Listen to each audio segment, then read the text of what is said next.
Schola Digital brings you the story of two young children from Musanda. In the highlands of Musanda, where the earth meets the clouds, two young hearts woke up every morning before the sun. Schola, barely 11, wrapped her headscarf tight and stepped into the cold dawn. Beside her, her little brother Sylvester, all energy and wide eyes, dragged a hoe twice his size, ready to take on another day on the mountain farm. The land had once been generous. It gave maize taller than men and rivers that sang through the valleys. But the skies had grown silent, and the soil had forgotten how to smile. The wind whispered only dust now, and every seed they planted seemed to pray for mercy.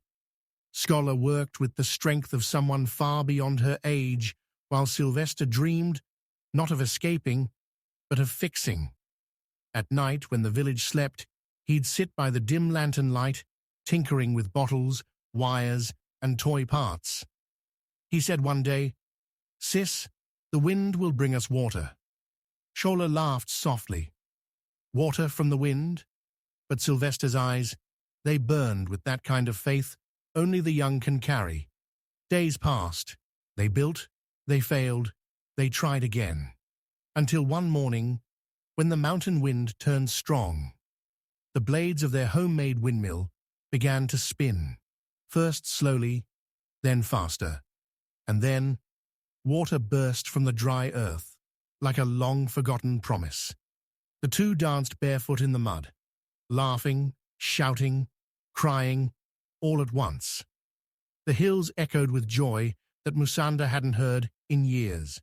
The villagers came running, elders, mothers, children, all staring in disbelief.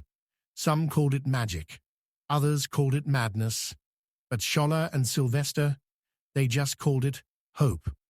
From that day, Musanda began to breathe again. The grass turned green, the river hummed again, and the wind, oh the wind, became their friend. And every evening, as the sun melted behind the hills, you could find Schola and Sylvester sitting under the big fig tree, watching their windmill spin in the orange light. Not because they had conquered the mountain, but because they had learned to listen to it. In every village, on every hill, there are dreamers like them, who remind us that change begins not with wealth, but with wonder.